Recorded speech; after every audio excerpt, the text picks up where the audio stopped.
Salut, c'est Shannon. Salut, c'est Anaïs. On est actuellement en service civique au sein d'Espéris, qui est une association de prévention santé et de réduction des risques. On se retrouve pour un nouvel épisode de Fait tourner qui va parler de l'impact de la Covid sur la santé mentale des jeunes. Donc aujourd'hui, on accueille Coraline, je te laisse te présenter.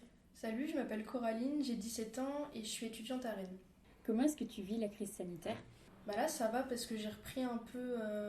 J'ai recommencé à sortir à la rentrée et tout. Et puis là, maintenant, on est assez libre par rapport à avant, je trouve. Les deux confinements, c'était assez dur mentalement parce que on est isolé. Après, ça c'est personnel, mais vu que j'ai peu confiance en moi, c'était positif parce que du coup, je pouvais plus me comparer aux autres dehors. Mais vu qu'on était tout le temps sur nos téléphones et tout, parce qu'il y avait que ça à faire, du coup, je me comparais encore plus aux gens sur mon téléphone. Donc mentalement, c'était assez compliqué. Mais là, ça me fait du bien de ressortir et de revoir des vrais gens, quoi. Mais du coup, non, ça va mieux quand même. Ouais, les réseaux sociaux, du coup, on passait, surtout les jeunes, je pense. Et puis même, on passe notre vie sur notre téléphone, du coup. Ça, c'était un peu compliqué, mais je l'ai plutôt bien vécu, je pense. Enfin, je sais qu'il y a eu pire que moi, quoi. En quoi la Covid a eu un impact sur ta santé mentale ? Ça a eu un impact d'abord négatif, puis après positif.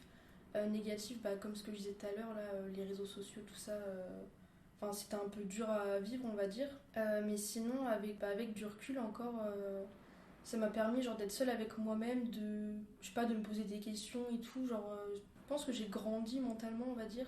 Mais après, c'est vrai que sur le coup, c'était dur à vivre pour tout le monde, mais je pense que tout le monde ensemble a retiré quelque chose de positif. C'est là qu'on commence à aller dans les études supérieures.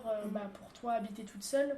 Du coup, c'est vrai que faire un point sur soi-même, se recentrer sur ce qu'on veut faire. Ouais, puis même évoluer tout seul, sans calquer les autres, on va dire. Parce que tu sais, même si on n'est pas conscient, on est grave influencé par les autres. Du coup, là, je pense que ça a permis aux gens de notre âge de vraiment d'évoluer tout seul. Bon, c'était pas ouf comme moment, mais en vrai, ça a fait moi, ça m'a fait évoluer en tout cas. Comment est-ce que tu envisages ton avenir, du coup, avec la Covid ? Mon avenir avec la Covid, je l'envisage plutôt sereinement, on va dire.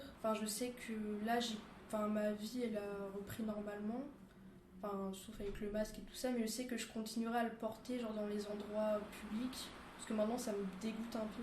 Même le métro, tu sais, je touchais grave les barres en mode normal, alors que maintenant, ça me dégoûte, genre. Je sais que pareil, je ferai plus la bise aux gens quand je les vois. Ou en soirée, maintenant, j'ai plus de mal quand même à, boire dans les bouteilles. Tu sais, les fins de club, tout ça, je sais que j'aurais plus de mal. Sinon, en vrai, je pense reprendre ma vie normale comme avant, juste avec le masque en plus et juste faire gaffe dans certaines situations. Ouais, il y a plus de distanciation avec les autres. Ouais, voilà, c'est ça, des trucs normaux en fait qui devraient être normaux, mais juste on n'y pensait pas. Ouais, elle va être normale, mais avec une sécurité en plus, on va dire. Et du coup, quelle solution t'as pu trouver pour faciliter cette période ? On s'appelait, tout ça, comme ça fait un peu quand même de contact physique, on va dire. Alors oui, surtout que c'est pas la même chose, même si par message ça aide. Ouais, c'est pas. Tu sais, tu vois pas la tête des gens, tu vois, donc ça. Puis même, tu sais, les Netflix parties et tout, c'était grave pratique, c'était comme si tu regardais le film avec la personne alors que vous étiez loin. Sinon, les trucs créatifs aussi, j'ai commencé à faire de la broderie sur sur des vieilles sables, pour m'entraîner. Bon, j'ai pas continué du coup, mais tu sais, ça m'a grave occupée. Du coup, ça m'a fait du bien. Tu sais, même tester des trucs, dessiner, faire de la peinture et tout. Et sinon, je me suis mise au sport, j'en ai fait pendant 2 mois. Et ça m'a grave aidé parce qu'en fait, le confinement, ça m'a aidé aussi parce que j'avais un objectif, tu sais, c'était de grossir.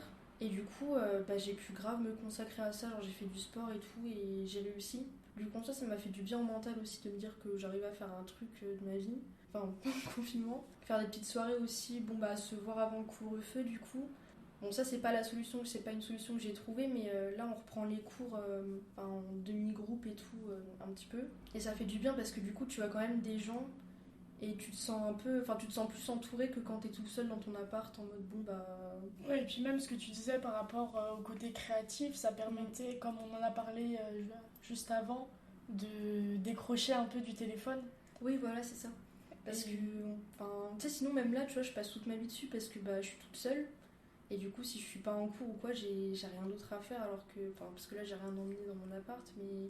Quel changement professionnel ou scolaire t'as pu observer ? Au niveau scolaire, au début, j'étais vraiment à fond.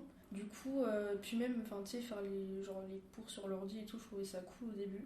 Ça, c'était l'année de ma terminale. Et après, tu sais, on a appris que le bac, on l'aurait en contrôle continu. Du coup, j'ai un peu relâché le truc. Sinon, là, cette année, du coup, je suis en L1. Et au début, on était en présentiel, je crois. Mais en octobre-novembre, on était en distanciel complètement avec le deuxième confinement. Au début, pareil, j'étais à fond dans le truc.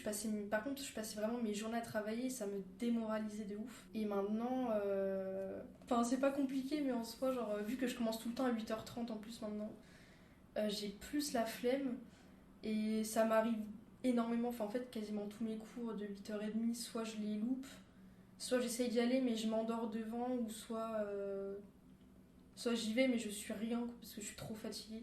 Mais que pour les cours du matin sinon, et les cours du soir aussi, sinon ça va. Genre, globalement, en vrai, je m'en sors bien parce que je sais que même si je loupe les cours ou quoi, genre, je pourrais récupérer le cours de quelqu'un d'autre et tout. Donc, Comment est-ce que tu vis et tu t'adaptes aux restrictions gouvernementales?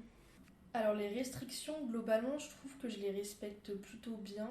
Après, c'est vrai que niveau soirée, enfin, tu sais, pas plus de 6 personnes, ça c'est pas souvent respecté, mais pas beaucoup, tu vois, genre on est, je sais pas, une dizaine, genre pas plus. Et c'est toujours les mêmes personnes que je vois, genre je change pas de gens toutes les semaines, donc. Parce que je me dis, genre, tu peux grave attraper la Covid d'une manière trop bête. Même, tu sais, le couvre-feu, je respecte parce que j'ai grave peur, tu sais, de croiser genre des flics et qui sont là en mode bon, bah vas-y, amende. Au niveau social, comment tes relations ont pu évoluer? Au niveau social, mes relations, elles ont pas tellement changé. Enfin, pendant les 2 confinements, du coup, si, parce que bah, c'était à distance et tout, donc c'était un peu bizarre. Mais j'avais grave une appréhension, genre pour la rentrée, parce que bah, déjà on avait 1 mètre entre chaque élève, tu vois, donc tu sais, pour engager la conversation, c'est pas pratique. Mais du coup, il y avait genre des soirées tu sais, une soirée d'intégration pour ma promo. Et sinon, bah, il y avait des soirées genre de promo organisées genre comme ça. Et du coup, bah, c'est là où on parlait tous entre nous parce que bah, on savait que c'était la seule occasion où on pouvait genre vraiment sociabiliser avec les gens. Enfin, je m'étais grave mise dans un truc en mode ouais, je vais pas avoir de potes et tout. Et c'était comment le confinement? Hyper stressant parce qu'en fait, enfin, ma mère était hyper stressée par le truc. Et du coup, elle stressait toute la famille. Et moi, enfin, tu sais, j'essaie d'avoir du recul en mode. Enfin, c'est bon, tu vois, on sort que pour que pour les trucs obligatoires et tout. Et elle était hyper stressée, du coup, ça angoissait tout le monde et ça a créé des tensions pendant tout le premier confinement. Là, il y a eu le deuxième confinement, je suis allée chez mes parents quand même. Pareil, c'était hyper compliqué. Parce que de base, je m'entends pas bien avec ma famille, donc là, c'était encore plus compliqué parce qu'on était les uns sur les autres tout le temps. De quelle manière les médias ont influencé ta santé mentale? Alors les médias, genre la télé et tout ça, moi ça m'a pas trop impacté, on va dire. Juste, bah en fait ça m'a impacté via ma mère encore, parce que tu sais, avec les discours du président et tout, puis même les infos, il y avait que ça tout le temps, genre. Et du coup ma mère était grave en panique, et du coup bah ça m'a influencé, mais par le biais de quelqu'un d'autre, on va dire. Sinon, bah comme je disais tout à l'heure, les réseaux sociaux, bah la confiance en soi et tout.